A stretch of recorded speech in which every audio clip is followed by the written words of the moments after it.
Esqueça por um instante o que está acontecendo no fronte ucraniano. A transformação geopolítica mais profunda da atualidade não ocorre no Donbass, mas sim sorrateiramente, bem por trás de Vladimir Putin. Faz 3 anos que o planeta se questiona se Pequim está realmente estendendo a mão para Moscou. Pois bem, a resposta final chegou e o cenário é infinitamente mais sinistro do que imaginávamos. Esqueça o apoio mútuo.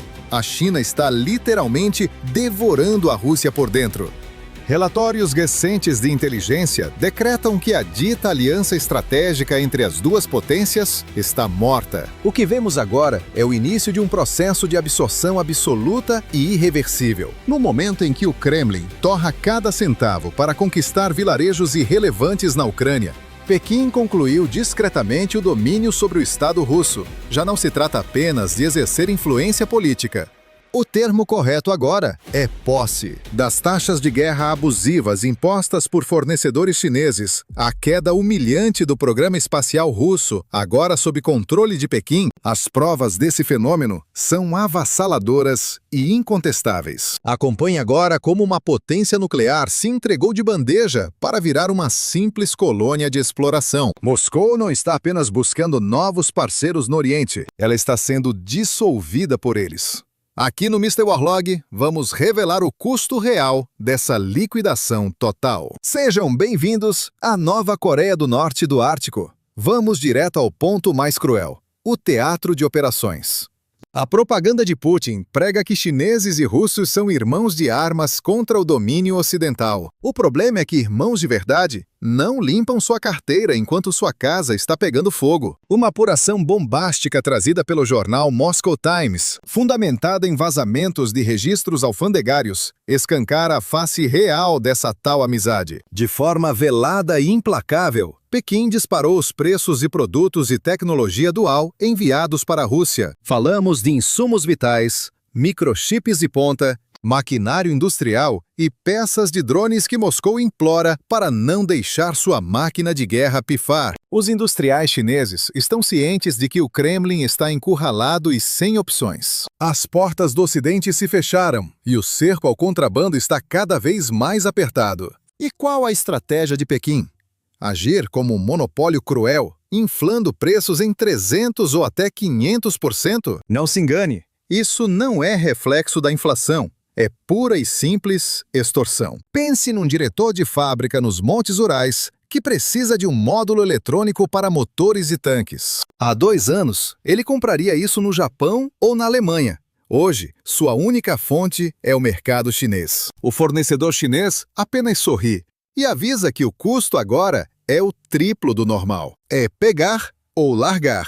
E Moscou paga, pois não tem para onde correr. As reservas nacionais russas estão evaporando numa velocidade assustadora com esse esquema. Cada petrodólar que entra no Kremlin sai direto para contas na China para pagar por parafusos e chips superfaturados. No fim das contas, Pequim financia sua própria expansão tecnológica, enquanto drena até a última gota do orçamento de guerra da Rússia. Não chamem isso de ajuda. É oportunismo de guerra em escala continental. Para Pequim, o conflito na Ucrânia virou uma mina de ouro inesgotável. Quanto mais o combate se prolonga, mais ricas ficam as indústrias chinesas, enquanto o povo russo mal consegue comprar o pão de cada dia. Se esse saque financeiro não ferir o brio russo, basta olhar para o que sobrou dos céus. O cosmos era, para os russos, uma verdadeira religião. Durante gerações, Yuri Gagarin foi o maior ícone nacional daquele povo. Mesmo após a queda da União Soviética, Moscou continuou sendo um gigante espacial,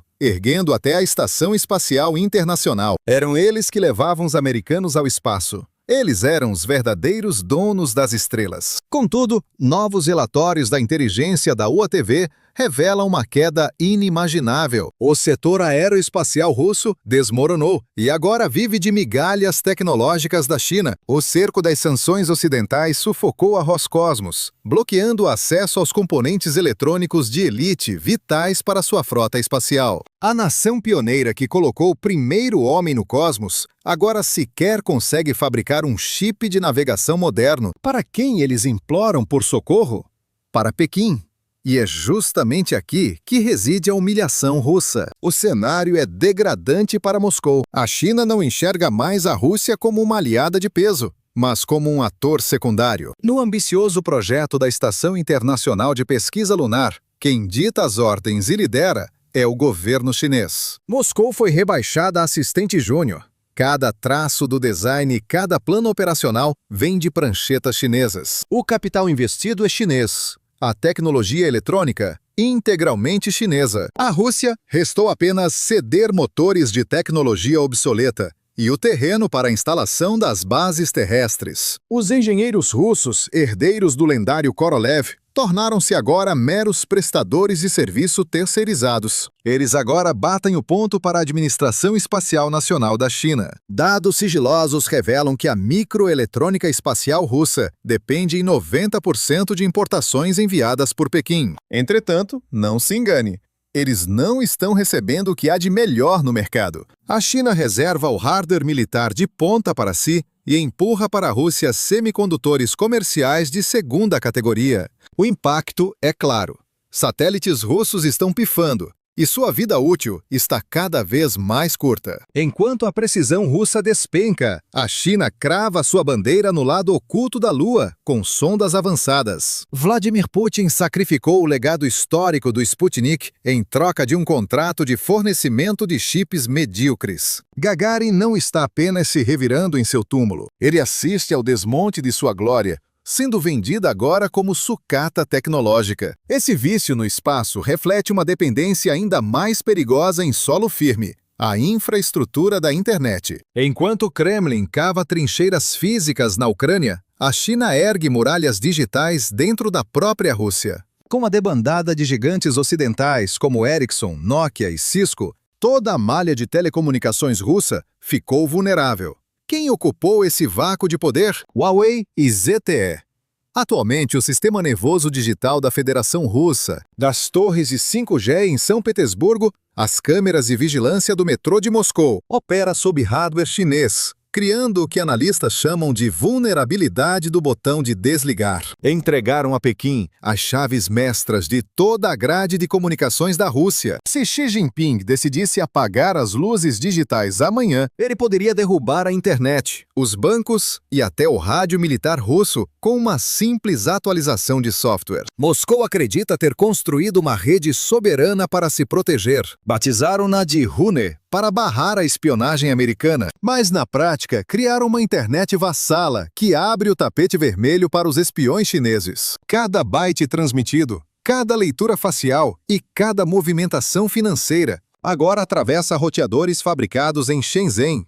Putin trocou a vigilância da INE, SA, pela da MSS. Ele se rendeu ao Ministério de Segurança do Estado chinês, que, ao contrário dos americanos, já está lá dentro. Porém, essa absorção não ocorre apenas no espaço ou nos servidores. Ela já caminha pelas calçadas russas. O Moscow Times relata um novo fenômeno que gera profundo pânico no extremo oriente do país. Trata-se da invasão em massa de turistas chineses favorecidos pela isenção de vistos. No papel, a estratégia parece brilhante e é rotulada como revitalização econômica regional. Com as fronteiras escancaradas, milhares de cidadãos chineses entram no território russo todos os dias. Mas a população local não está em festa. Os russos estão absolutamente aterrorizados. O motivo? Eles não agem como visitantes curiosos, mas como inspetores avaliando uma nova propriedade. Relatos em Vladivostok e Blagoveshchensk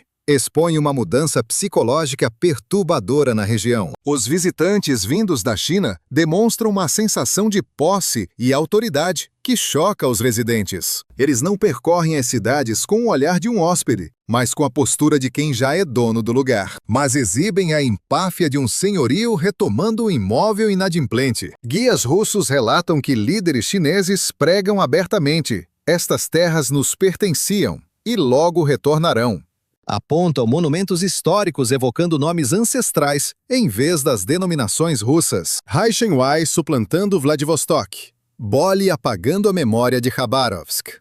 O empreendedorismo local está sendo asfixiado. Turistas chineses consomem apenas em redutos próprios, isolando totalmente o capital da economia russa. Nenhum centavo irriga o mercado interno russo. O capital gira em ciclo fechado. Um turismo de lucro zero. Testemunhamos uma colonização estética e urbana implacável. Russos locais sentem-se figurantes, notando que a isenção de vistos virou uma invasão sem fronteiras. A barreira psicológica desmoronou totalmente. A fronteira é mera burocracia, revelando uma ameaça existencial sem precedentes. Análise brilhantemente conduzida pelo diplomata estoniano Hardi Tido. A sinização da Sibéria não é conspiração, é fato. Uma inevitabilidade histórica, movida por pura matemática. Tido expõe um desequilíbrio atroz. Na fronteira russa, a demografia agoniza. Vilarejos tornam-se desertos. O alcoolismo e o conflito ucraniano dizimaram os homens, criando um vácuo social. No lado chinês, potências industriais transbordam gente e fome por insumos. A natureza abomina o vazio. Moscou tentou conter a maré migratória, mas hoje resta-lhe apenas impotência. A absorção mencionada por Budanov em Davos é, sobretudo, populacional. Enclaves siberianos emergem onde o mandarim é a língua soberana das ruas, onde a polícia ignora crimes, pois mineradoras chinesas garantem seus salários, onde prefeitos obedecem a conselhos empresariais chineses, ignorando o governo russo. Tido sustenta que Pequim dispensa qualquer anexação oficial. Por que comprar a vaca se o leite é gratuito? Por que enfrentar o clamor global por mudar fronteiras? A China foca em uma estratégia de soberania de fato. Controlarão terra, água e vidas. Enquanto a bandeira russa ainda tremula, sendo apenas um trapo decorativo flutuando sobre uma província chinesa. A sinização é lenta, silenciosa e irreversível. Enquanto a demografia leva décadas, o saque biológico é imediato. A China tem sede e a Rússia é o reservatório. Revisitaremos agora o martírio ambiental do Lago Baikal. A crise escalou. O norte chinês enfrenta a pior seca da história. Pequim acelerou a drenagem do ouro líquido das reservas russas. Contratos sigilosos permitem o escoamento massivo de água para o império vizinho. Além da água, o solo agoniza em Amur e no Oblast judeu. O arrendamento de terras a gigantes chineses atingiu proporções alarmantes. Trata-se de um confisco territorial em larga escala. Não é agricultura comum. Ecologistas denunciam químicos agressivos usados por empresas chinesas para sugar lucros rápidos, aniquilando a fertilidade do solo russo por gerações futuras. Estão extraindo a própria essência vital da terra russa. Enquanto a comida ruma à China, a Rússia resta como um lixão tóxico, um parasitismo escancarado. O corpo hospedeiro russo definha, enquanto o parasita suga cada gota vital. O prato do Extremo Oriente russo agora depende das ordens de colheita em Pequim. E quanto ao Ártico? A joia absoluta da coroa? A abertura dos portos antes dita parceria degradou-se em pura vassalagem russa. As sanções sepultaram o Ártico LNG-2, a maior aposta de gás do Kremlin. Tecnologia ocidental evaporou. Clientes europeus desapareceram. Restaram bilhões em infraestrutura congelada no gelo. É quando a China surge. Pequim não veio para o resgate, mas para canibalizar o que restou. Exigem descontos brutais e controle acionário para entregar a tecnologia essencial. Ferramentas cruciais para liquefazer gás sob o frio extremo da região. O antigo soberano do Ártico foi rebaixado a mero porteiro de Pequim. Navios chineses mateiam o leito ártico sem resistência, colhendo dados para seus próprios submarinos. A Rota Marítima do Norte, sonho moscovita de um canal de Suez gelado, virou uma rodovia chinesa, onde a Rússia apenas cobra um pedágio insignificante. Putin entregou o norte sem que um único disparo fosse efetuado. Amanhã, os quebra-gelos cruzarão o oceano, ostentando a bandeira da República Popular. Existe um último trunfo que a China extrai, mais precioso que gás ou ouro: o intelecto humano. O rublo em frangalhos e o isolamento acadêmico criaram um cenário ideal para a pirataria intelectual. Recrutadores chineses caçam agressivamente a elite da física, aerodinâmica e ciência de materiais russa. Oferecem salários 10 vezes superiores ao que o Kremlin consegue pagar. Laboratórios de ponta em Chengdu e Xangai além de salvo-conduto contra o recrutamento militar. Testemunhamos um êxodo massivo de massa cinzenta russa para o Oriente. Os cérebros por trás dos mísseis hipersônicos e submarinos silenciosos estão mudando de lado. Trata-se do extermínio irreversível do potencial futuro da nação russa. A China não compra apenas o armamento. Ela adquire a mente que o concebeu. Uma vez que esses peritos partem, o caminho de volta é inexistente. Tornam-se engrenagens da máquina chinesa. A Rússia sofre uma lobotomia estratégica. Suas mentes mais brilhantes agora abastecem a ascensão meteórica do vizinho. Para selar essa absorção, constroem-se as veias desse novo organismo. Observe as pontes sobre o rio Amur que Putin tanto celebra, ferrovias e gasodutos novos. Mas olhe bem, quem está no canteiro de obras? Gigantes da engenharia chinesa. Quem financia? Bancos estatais e Pequim. E o mais revelador, para onde levam? Todos apontam para o sul. A rede logística russa que antes mirava a Europa está sendo literalmente arrancada. Tudo é refeito para convergir na China. Eis a armadilha da infraestrutura. Quando seu gasoduto serve a apenas um cliente, esse cliente é seu dono. Integrar seus trilhos à cadeia de suprimentos vizinha torna o desprendimento impossível. A Rússia está se soldando fisicamente ao motor econômico chinês. Se um sucessor de Putin tentasse romper com Pequim e retornar ao Ocidente, ele simplesmente não conseguiria. O concreto já endureceu. As tubulações já foram enterradas. As correntes foram forjadas em aço maciço. O aspecto mais trágico dessa absorção é o silêncio absoluto. Quando os mongóis invadiram, a Rússia pegou em armas. No avanço de Napoleão, eles preferiram reduzir Moscou a cinzas. Contra Hitler, milhões de russos sacrificaram suas vidas para conter o invasor. Hoje não existe resistência, pois a invasão atual camufla-se como uma salvação divina. O aparato de propaganda de Putin opera 24 horas por dia, jurando que Pequim é o salvador. Eles omitem a inflação sufocante. Mascaram os fracassos vergonhosos na corrida espacial. Censuram qualquer notícia sobre a conduta arrogante dos turistas estrangeiros em Vladivostok. O povo russo sofre uma lavagem cerebral para crer que virar colônia é uma vitória contra o Império Americano. Eles estão ovacionando o processo da própria digestão. Entretanto, no cerne do poder, a elite russa compreende a realidade.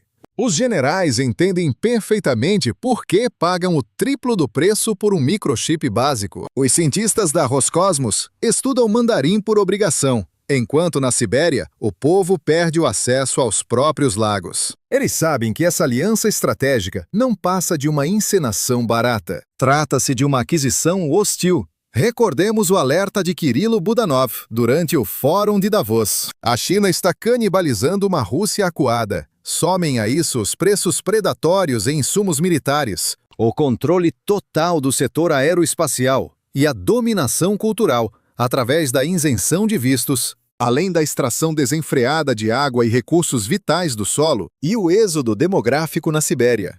O veredito é incontestável. A Rússia deixou de ser uma potência global. Uma potência de verdade não implora por semicondutores. O império não permite que vizinhos rebatizem suas cidades, nem entrega chaves de seu programa espacial. A Rússia está se degradando em uma Coreia do Norte de dimensões continentais, isolada da civilização, governada pelo terror e totalmente submissa às vontades de Pequim. Para sobreviver, o mapa geopolítico do século XXI está sendo redesenhado, e nele a Federação Russa está desaparecendo. O país tornou-se apenas o grande almoxarifado de recursos naturais da República Popular da China. O objetivo de Vladimir Putin era ressuscitar a União Soviética. O resultado foi a criação de um estado vassalo dos chineses. Essa absorção ocorre em velocidade recorde.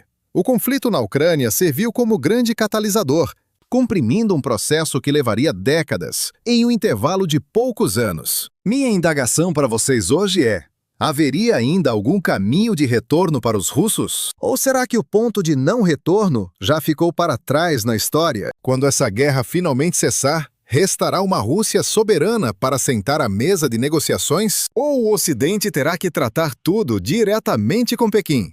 O cenário mundial mudou. O eixo de poder se deslocou. E estamos aqui para registrar cada centímetro dessa derrocada. Se busca a verdade por trás das cortinas da propaganda. Acompanhe o Mr. Orlog. Nós deciframos as letras miúdas que os impérios tentam ocultar. Eu sou Charlie. Fique de olho no leste, pois é onde o sol nasce e onde o urso russo encontra o seu ocaso. Mantenham-se seguros.